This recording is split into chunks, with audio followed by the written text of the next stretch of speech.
What's going on, guys, and welcome back to Top 10 Nerd. We're back today with another part 2. Last time we talked about Thanos, we brought up some powerful alternate versions of the big purple guy, and today we're breaking down 10 more. I'm Taylor McWaters. You know why you click this video. Watch part 1 after, or whatever order you want to do it in. Here are the top 10 most powerful alternate versions of Thanos, part 2. Let's do it. Kicking off the list at number 10, Thighnos. Uh-oh, this is why you never skip leg day. Ever. Kicking this part 2 off on a weird but fun note, Thighnos was a minor character in the 1991 What The series. A minor character with a major change. This comic run showed us some insane alternate realities. Like the same issue Thighnos comes in, there's also the mean cuisine. And his body is a watermelon. Just wacky comic book fun. 11 pages later, we meet the Mad Titan who could easily squish mean cuisine between his legs. The evil star-spanning destroyer of the worlds, Thighnos, not to be confused with the postal worker, who must also have some pretty incredibly thick thighs, I guess. Even in this universe, Thanos was still trying to win over death at the New Year's Eve party. Just do squats in the garage, that'll probably work. You'll get some people's attention. Number 9, animated series Thanos. The first version of the Mad Titan outside of the comics wasn't around for too long, sadly. See, the Silver Surfer animated series came out in February 1998, the same animation style as X-Men, but after just one season, it was scrapped. The season did end, of course, on a cliffhanger involving Thanos. Thanos' brother in this storyline was Mentor, and they were sons of the Scientist Supreme of the Titan system. Each were genetically engineered for different reasons. See, Mentor was meant to study and learn. As his name would probably hint, he hit the books, while Thanos was made to punish and avenge. Thanos wasn't fitting in, so the philosophers of Wynn are like, hey, why don't we just send Thanos to planet Zenn-La? Maybe he'll learn a little something there. And he did. He learned to become a disciple of Lady Chaos, and he would have these loving conversations with her being a statue, of course. More like a podcast, one-sided conversation. He was just letting things out, I guess. He was getting nothing back, nothing but red receipts from a stone, so he thought, okay, I'll get her attention by wreaking havoc across the universe. That ought to work. And before we continue on with this list, if you want to go ahead and give us a thumbs up, that would be awesome. We're talking about Thanos, some dark futures. It's a part 2. Add some light into it. Hit that thumbs up, then we can all smile and move on together.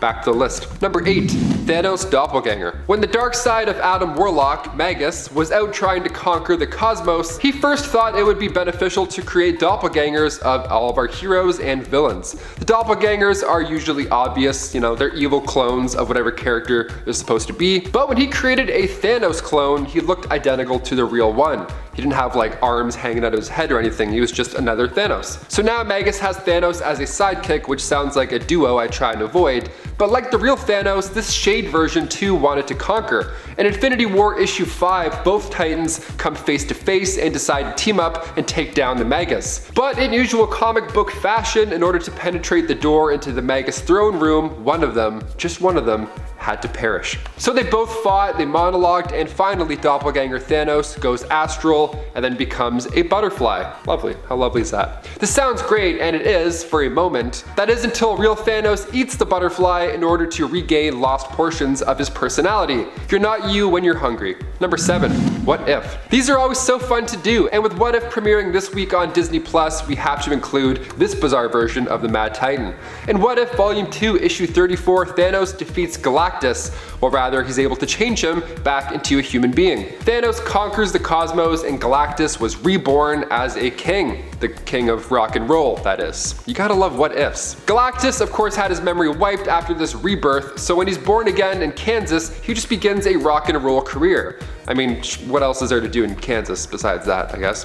When Adam Warlock stopped Thanos, Galactus had the choice. He had the choice to continue rocking out or get back to his planet-eating days. Even the Watcher at this point takes a break observing, and then he listens to his favorite hits. Number 6, Thermos. Another gem, this time coming from the 1988 What The series. Here, he's the master of space, time, and barbecue sauce. Okay, the 3 most important things in the universe right there, I guess. In issue 24, right on the cover, we meet Thermos. It's a fun roast of the Infinity Gauntlet storyline. Well, this time it's the Infinity Mitten. Can't really snap in it, you'd be like...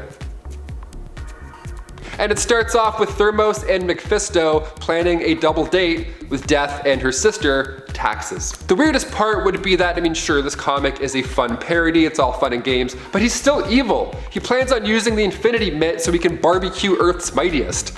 Puns aside, that's pretty horrible. With barbecue sauce too? Like, are you gonna like lather them up? This guy's twisted. Number 5, Thanos clone. When Thanos appears in She-Hulk Volume 2, Issue 13, titled Minefield, you'd think it would be the end of the world, or the end of a world in general somewhere. That's usually how these interactions go, but when Jen notices Thanos is acting a little off, she volunteers to enter his mind. She gets Moondragon to send her in and see if Thanos is telling lies about this testimony. Moondragon warns Jen, however, that this place, these mind trials, are the purest of psychic planes. So like Nightmare on Elm Street, if you die in there, you also die in real life. Shock. Horror. The fear. She gets in, physical body is moving well, but Thanos feels her presence in his mind. A massive dream fight takes place, well rather a massive beatdown takes place. An evil version of Thanos, but definitely not the strongest. Number 4, Omega Thanos. Moving on to a bit bigger version of Thanos, appearing in the Infinity Abyss storyline, Omega, or Armor, was a clone Thanos created in order to go toe-to-toe with possible enemies. He needed a big bad bodyguard or 4, but these clones weren't cutting it. They were considered a failure with their destructive qualities, although it's pretty on the nose with Thanos. But when a meteor freed all these clones, they all thought, well, we're out, let's just work together and end the universe ourselves. Okay, let's do it, gang.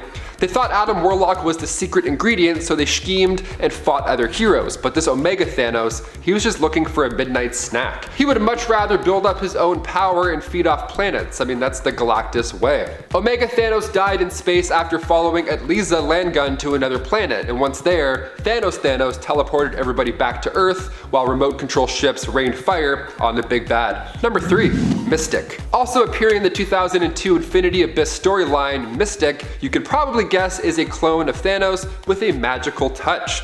Thanos, but he meditates. Perfect, what could go wrong? So again, this clone, as well as others, were considered a failure, but when they were all out and broken free, they each had their own plan of attack. Energy trails appeared all around Earth, so Mystic and some other clones went to investigate. Mystic is actually the one that sent Omega Thanos to stop Gamora from teaming up with real Thanos. That's why we had to include them when we're talking about the clones, without going too deep into the Cloneverse. So Mystic went head to head with Doctor Strange and Adam Warlock, and let's be honest, he didn't stand a chance. As cool as the Mad Titan Supreme sounds, it's still no match for Strange. Number 2, Terraxia. First appearing in issue 3 of Infinity Gauntlet, Terraxia was created by Thanos himself. Right after Death had turned her back on the Mad Titan, he needed something to do with that Infinity Gauntlet, so he made himself a partner, an equal. When the Avengers arrived to Thanos' space palace in the following issue, we see what she's capable of, and it's nothing short of terrifying. She beat Spider-Man to death with a rock and then took the head off of Iron Man. She remained alive until issue 5. Nebula took the gauntlet from Thanos, undid all that death the Mad Duo had done, and then teleported them both back into deep space. Thing is, when Thanos was making his weird science girlfriend, he forgot to include the whole breathing in space feature, so she died quickly. Thanos has a weird 15 seconds here. He's like, ah, damn, my partner's dead. I'll be alive though, floating in space, alone. I guess I'll have time to reflect, and then right away he gets sucked through a portal. No time to mourn whatsoever. And finally, coming in at number 1, Endgame Thanos, aka 2014 Thanos. This is the Mad Titan before he got the Space and Power Stone, or well, all the stones, and then snapped away half the universe. When we see him in Infinity War, he's already got 2 out of the 6 stones, but not this time around. The last time we saw the Space Stone was over 2 years ago, earlier in Thanos' time, when Loki attacked New York. So Thanos doesn't even have a gauntlet yet because he seems almost more powerful without it. With the stones, Thanos is cocky. He tricks the Guardians while he gets the Reality Stones. He monologues in their faces, he's walking around. In Endgame though, he has the sword, he's wearing armor, and he's determined as hell still at this point. The stones are about to be literally handed to him, and he's not going down without a fight. He breaks Cap's shield, he pushes Stormbreaker into Thor's chest, and then he grabs an Infinity Stone with his bare hands. He's absolutely nuts. He's committed, but he's nuts. Guys, thank you so much for sticking around until the end of this video. You guys rock. But before you go, leave some suggestions down below for future lists. Tell us what you want to hear and we'll bring it. That's our jobs, right? I've been your host, Taylor McWaters. Keep being you, and we'll see you next time on Top 10 Nerd. Later, skaters. Oh no. Oh god, I'm tapped out. I gotta spill water over my no, I did, on my shoulder. On my shoulder, how did I do in an oven? I'm like, number 9, sorry. I come back up, I'm like, hey guys, I'm just drenched. I'm like, number 2, subscribe, I need a towel.